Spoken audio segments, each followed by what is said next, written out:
गृह मंत्री जी ने सही कहा कि यह एक बड़ा ऐतिहासिक बिल है। हाँ, ऐतिहासिक बिल है क्योंकि आप संविधान की बुनियाद को बदलने जा रहे हैं, इसलिए ये ऐतिहासिक बिल है।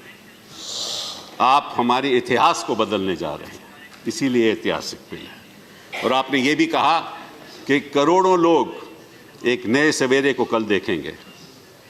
मैं आपसे ये भी इल्तिजा करना चाहता हूँ कि लाखों लोग की रात खत्म नहीं होगी, ये काली रात खत्म नहीं होगी। आप कहते हैं कि आपके प्रधानमंत्री जी सबका साथ और सबका विकास में विश्वास करते हैं।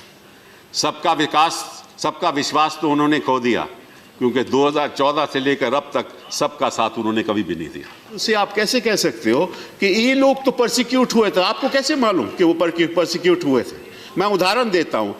एक शख्स यहां 1972 में आया, 1972 में आया, उसके 2-3 बच्चे हैं, उसकी मृत्यु हो गई, आज वो है नहीं।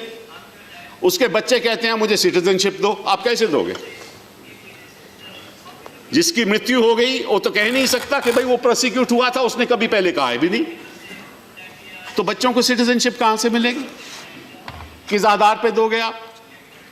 वो मापदंड क्या है? किसी ने कहीं गया है, बोला है? इन जो लाखों लोग हैं जिनकी आप बात करते हो, 19 लाख, चलिए 19 लाख की बात करते हैं, उनमें कितने हिंदू हैं? 5 लाख है, 6 लाख है, 10 लाख है, 12 लाख, उसके बारे में बात नहीं करूंगा मैं। लेकिन किस ऐसे हिंदू ने कहा है कि मैं परसिक्यूट हुआ था? आपको साहब बड़ी गलतफहमी है। उन्होंने मालूम क्या कहा है अपने लेगेसी पेपर्स में? कि मैं तो यहां का रहने वाला हूं। उन्होंने सब डिक्लेरेशन दी है कि मैं तो यहां का रहने वाला हूं। आप उसको इस विधेयक के द्वारा झूठ बुला रहे हो।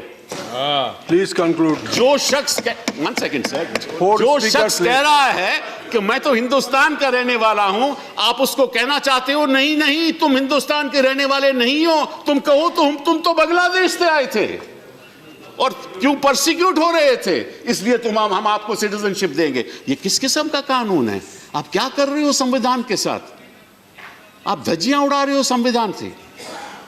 आपका मकसद क्या है? आपका मकसद तो हमें मालूम है, 2014 से हमें मालूम है आपका मकसद क्या रहा है। कभी घर वापसी, कभी लव जिहाद, कभी ट्रिपल तलाक, कभी सीएबी, कभी एनआरसी, फिर दोबारा एनआरसी, मतलब के फिर 370। आपका लक्ष्य हमें मालूम है, आपका लक्ष्य मालूम है, आपका नजरिया भी मालूम है। आप नाम से, किसी के नाम से पता करना चाहते हो इस देश में वो रहेगा या नहीं रहेगा। आपने एक बड़ी आपत्तिजनक बात की शुरुआत में। आपने कहा कि वो जो मुसलमान यहाँ हैं उनको डर करने की जरूरत नहीं।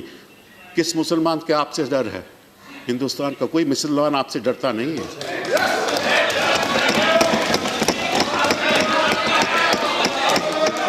ना मैं डरता हूं, ना मैं डरता हूं, जहां इस देश के नागरिक डरते हैं, ना कोई मुसलमान डरता है। डरते हैं तो हम संविधान से डरते हैं, जिसकी आप धज्जियां उड़ा रहे हैं।